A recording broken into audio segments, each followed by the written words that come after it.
Hello guys, welcome है आप सबका एक और नई वीडियो के साथ मेरे यूट्यूब चैनल में। फर्स्ट लेग जीत चुकी है रियल मैड्रिड अगेंस्ट बेनफिका 1-0 की स्कोर लाइन से। इस मैच में बहुत सारे ऐसे मोमेंट्स हुए थे और इस मैच में कह सकते हैं कि दोनों टीम्स जो हैं बिल्कुल compete करने आई थी।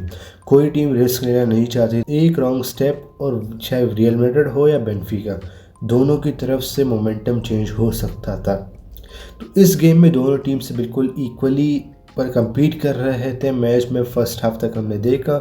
इस मैच में फॉर्मेशन से स्टार्ट करते हैं कि रियल मैड्रिड की फॉर्मेशन कैसे थी। रियल मैड्रिड 4-3-3 फॉर्मेशन फॉर्म कर रही थी इस मैच में। डिफेंस लाइन में हमारे पास स्टार्ट कर रहे थे एंटोनियो रोड्रिगर, उसके साथ डीन हाउसन की पेयरिंग थी क्योंकि एसेंसियो जो थे वो सस्पेंडेड थे, तो रोड्रिगर स्टार्ट कर रहे थे डीन हाउसन के साथ। हमारे लेफ्ट बैक पे हमारे पास कैरेरास और राइट बैक पे हमारे पास ट्रेंट स्टार्ट कर रहे थे। मिडफील्ड पे आते हैं, मिडफील्ड पे हमारे पास स्टार्ट कर रहे थे कैम पोजीशन पे अर्दा गुलर और डबल पिवट बन रही थी कामाविंगा और चौमनी की। राइट विंग पोजीशन पे हमारे पास स्टार्ट कर रहे थे Fede Valverde, Mbappe as a striker और Vinicius junior as a left wing. मैंने अपने प्रीव्यू में भी कहा था कि अर्बेलोआ जो है हमारे मैनेजर, वो यही ट्राई करेंगे, सेम लाइनअप भी ट्राई कर सकते हैं जिससे रियल सोसिएदाद के अगेंस्ट ट्राई किया था बेनफिका के अगेंस्ट, क्योंकि इसमें फेदे वल्वेर्दे को राइट विंग का रोल मिलना है। राइट विंग पे फेदे वल्वेर्दे जो है वो कवर अप कर पाएगा स्पेस को, ट्रेंट आर्नोल्ड जो है वो थोड़ा सा ऊपर चढ़ पाएगा। हमने देखा इस मैच में किस तरह से फेदे वल्वेर्दे की परफॉर्मेंस थी। इस मैच में फेदे वल्वेर्दे आपको अटैक में भी दिख रहे थे, फेदे वल्वेर्दे आपको ट्रेंड को हेल्प आउट सपोर्ट भी कर रहे थे डिफेंस में, क्योंकि हम जानते हैं, सब जानते हैं कि ट्रेंड जो है डिफेंसिव फुलबैक नहीं है। तो फेदे वल्वेर्दे जैसे प्लेयर हेल्प आउट करना ट्रेंड को कितना इम्पॉर्टेंट है हमें दिख सकता है इस मैच में। किस तरह से ट्रेंड ने भी परफॉर्मेंस दी है, ट्रेंड भी कॉन्फिडेंस लग रहा था बॉल पे। बेनफिका प्रॉपर उस तरह से नहीं खेल रहे थे जिस तरह से उन्होंने पहले हमारे अगेंस्ट खेला था, क्योंकि वहाँ बिल्कुल अपनी जान लगा रहे थे। यहाँ वो बेनफिका बिल्कुल रिस्क नहीं लेना चाहते थे, वहाँ वो रिस्क ले रहे थे चीज़ों पर। बेनफिका इस मैच में मिड ब्लॉक पर बैठी हुई थी। बेनफिका की जो डिफेंसिव फॉर्मेशन पोजिशनिंग थी ना, वो 5-4-1 की फॉर्मेशन थी। जब ऑफ बॉल जो बेनफिका थी ना, उस पर सब प्लेयर्स अच्छी तरीके से परफॉर्म कर रहे थे। फर्स्ट हाफ में मैड्रिड की अच्छी परफॉर्मेंस आ रही थी, लेकिन कुछ मैं पॉइंट आउट करना पड़ूंगा। कामाविंगा की ऑल्दो तो बहुत अच्छी परफॉर्मेंस आई है इस मैच में, लेकिन कामाविंगा की मैंने एक चीज़ नोट की, जो बहुत उसने खुद भी ये चीज़ कहा है कि जो उसकी टैकल पर टाइमिंग है ना, उस पर उसको बहुत वर्कआउट करना पड़ेगा, क्योंकि हमने रिसेंटली देखा अगर कामाविंगा के जो टैकल्स होते हैं ना, वो टाइम टैकल नहीं होते, बहुत ही ज़्यादा लेट टैकल हो जाते हैं कामाविंगा पे, जो फाउल पड़ जाते हैं या तो कामाविंगा को कार्ड भी मिल जाता है इस सिचुएशन पे। बेनफिका इस मैच में थोड़ा सेफ होकर खेल रही थी, वो रिस्क नहीं लेना चाहते थे बिल्कुल भी। मैड्रिड ने फर्स्ट हाफ बहुत अच्छा खेला। फर्स्ट हाफ 0-0 था दोनों टीम का। मैड्रिड ने 4 बिग चांसेस क्रिएट किए और 4 चांसेस बिग मिस भी किए थे। तो मैड्रिड के पास बहुत सारे चांसेस थे। अर्दा गुलर की बात करें, एम्बापे की चांसेस की बात करें, विनीसियस जूनियर के शॉट्स आए हुए थे।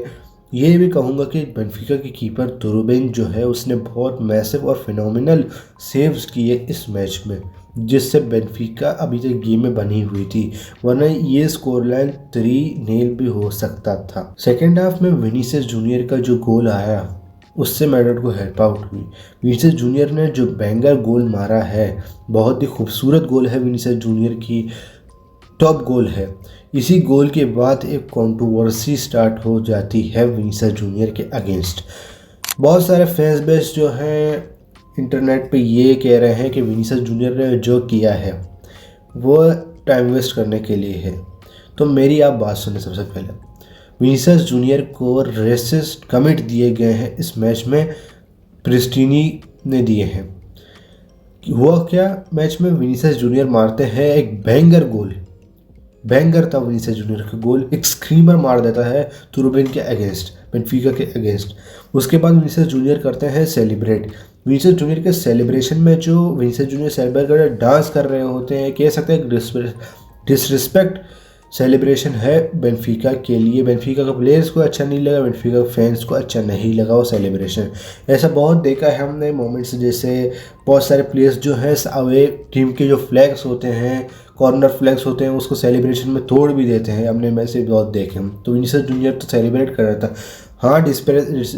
हाँ डिसरिस्पेक्ट लगा बेंफिका के प्लेयर्स को और विनीसियस जूनियर को इस बात पे पनिश किया गया, विनीसियस जूनियर को कार्ड दिया गया था। तो ये बात ख़त्म हो गई।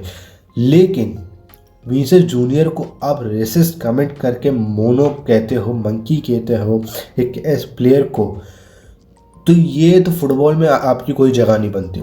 प्रिस्टिनी अच्छा खेलता है मैं मानूंगा, लेकिन जिस तरह से इसने ये चीज़ें की है ना, उसने अपनी शर्ट ऊपर करके विनीसियस जूनियर को मोनो कहा है। ये हमें देख सकते हैं विनीसियस जूनियर का भी एक बहुत अच्छा स्टेप है कि विनीसियस जूनियर डायरेक्ट प्रिस्टिनी से लड़े नहीं इस बात पे। विनीसियस जूनियर गए रेफरी के पास, रेफरी को कहा कि प्रिस्टिनी ने उनको ऐसे ऐसे बातें कही हैं और रेफरी ने टाइम आउट दे दिया था, गेम स्टॉप हुआ था यहाँ पे। और विनीसियस जूनियर बाहर बैठ चुके थे गेम में, विनीसियस जूनियर खेलना नहीं चाहते थे। इसके बाद बेंच पे बैठ चुके थे, डगआउट पे बैठ चुके थे विनीसियस जूनियर। प्रिस्टिनी ने जो बहुत होशियारी करके अपनी शर्ट ऊपर करके विनीसियस जूनियर को कुछ कहा है। ये तो बस सिंपल है, मैं भी जानता हूँ आप भी जानते हैं कि एक प्लेयर अगर अपने शर्ट ऊपर करके कुछ बोल रहा है तो ये सिंपल ही है कि उसने कुछ गलत ही बोला होगा कि वो पकड़ा ना जाए, इसलिए उसने शर्ट ऊपर करके बोला है। क्योंकि लिप रीडर जो है बातें पकड़ लेते हैं। जिस तरह से एक वो बेलिंगम पे कंट्रोवर्सी चली थी कि बेलिंगम वो की जो रेफरी को कुछ कहा था बेलिंगम ने, उसके बाद बेलिंगम को रेड कार्ड दिया गया था उसके बाद लिप रीडर की वजह से कुछ कहा, कंफर्म हुआ था कि बेलिंगम ने रेफरी को कुछ गलत गालियां दे दी थी, उसके बाद कार्ड मिला था बेलिंगम को। प्रिस्टिनी ने बहुत होशियारी करके अपनी शर्ट ऊपर करके विनीसियस जूनियर को मंकी कहा है इस मैच में। रेसिज्म का कोई जगह नहीं है फुटबॉल में। फुटबॉल एक ऐसा गेम है जहां बहुत सारे फैंस एक साथ मिलकर इस गेम को पसंद करते हैं, इस गेम को एंजॉय करते हैं। तो अगर आप रेसिस्ट हो आपको कोई जगह नहीं है फुटबॉल में।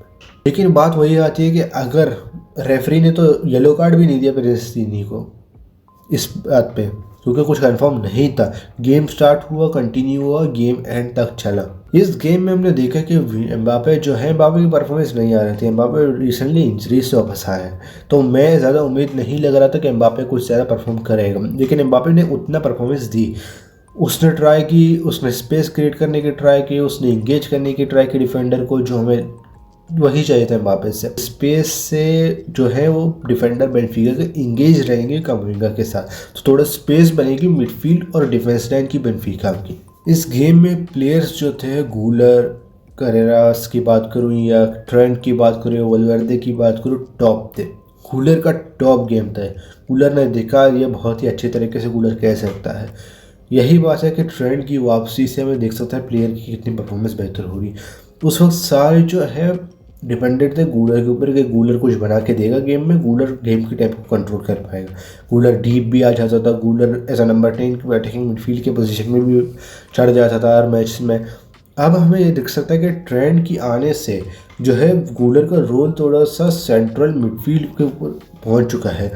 गूलर जो है ज़्यादा डीप नहीं आता इतना, क्योंकि ट्रेंड जो है वो बॉल बना के दे देता है और गूलर अप टॉप डिस्ट्रीब्यूट कर देता है इजीली। एक प्रॉब्लम आ गई है कि मूरिन्हो को रेड कार्ड मिल चुका है इस गेम में, तो मूरिन्हो नहीं होंगे बर्नाबाउ में डगआउट में रियल मैड्रिड के अगेंस्ट। हम यही वेट कर रहे थे कि मूरिन्हो बर्नाबाउ में आएंगे और मूरिन्हो को वेलकम किया जाएगा बर्नाबाउ रियल मैड्रिड फैंस से, क्योंकि मूरिन्हो एक स्पेशल बंदा है हमारे यहाँ मैड्रिड फैंस के लिए। लेकिन मूरिन्हो नहीं आएंगे, डगआउट में नहीं होंगे रेड कार्ड की वजह से, जो कहूँगा कि क्लासिक मूरिन्हो। रेड कार्ड नहीं हो सकता था लेकिन हो चुका है मूरिन्हो के। रेफरी को कुछ कह रहा था मूरिन्हो, उसकी वजह से रेफरी ने डबल येलो कर दिया मूरिन्हो को और मूरिन्हो रेड हो चुके हैं। मूरिन्हो इसलिए गुस्सा थे कि विनीसियस जूनियर को रेड कार्ड दिया जाता है जिस तरह से विनीसियस जूनियर ने फाउल किया था उस प्लेयर पे। तो ये क्लियर तो फाउल नहीं लग रहा था कि रेड कार्ड दिया जाता उससे विनीसियस जूनियर को इस बात पे, क्योंकि रेफरी जो है इस मैच में फिजिकल होना अलाउ कर रहा था। क्योंकि इस मैच में हमने देखा कि कितनी कांटेक्ट हो रही थी प्लेयर्स पे, कितनी कांटेक्ट हो रही थी, क्योंकि गेम आपको स्लोली इंटेंस बनता जा रहा था। तो रेफरी हर छोटे छोटे जो फाउल है पुश पे फाउल नहीं दे रहा था। ऐसे अगर रेफरी करता तो पूरा मैच यही निकल जाता। इस गेम में मैड्रिड ने बहुत ही अच्छी तरीके से डिफेंडिंग की है और हमें दिखा कि रुद्रिगर जो है क्यों इम्पोर्टेंट है चैम्पियन लीग के मैचेस के लिए। एक ऐसा लीडर आपकी डिफेंस में बहुत ज़रूरी है और रुद्रिगर ने वो दिखा दिया है कि अभी भी वो इम्पोर्टेंट है रियल मैड्रिड के लिए चैम्पियन लीग के मैचेस में। बहुत अच्छी परफॉर्मेंस है, काम था रुद्रिगर, कोई फुल एग्रेसिव गेम नहीं खेल रहा था, बहुत अच्छी तरीके से बॉल कंट्रोल आ रही थी और डीन हाउसन भी प्रॉपरली जो है वो काम होकर खेल रहा था रुद्रिगर के साथ। रियल मैड्रिड की डिफेंस तो बहुत अच्छी थी इस मैच में, एक अच्छी रेस्ट डिफेंस थी रियल मैड्रिड की, जैसे रश नहीं कर रही थी रियल मैड्रिड जैसे लास्ट टाइम कर रही थी। और जो रियल मैड्रिड के फुल बैक्स थे वो भी ऐसा अगर हम देख सकते हैं दोनों साथ में नहीं चल रहे थे। लास्ट टाइम यही हो रहा था कि दोनों फुल बैक्स ऊपर चढ़ रहे थे। यही कहा था मैंने अपने प्रीव्यू में भी कि फुल बैक्स को ज़्यादा नहीं चढ़ना पड़ेगा, क्योंकि मोरिन्यो ट्राई करेगा डायरेक्ट काउंटर अटैक की, डायरेक्ट काउंटर अटैक में आपकी डिफेंस खुल जाएगी।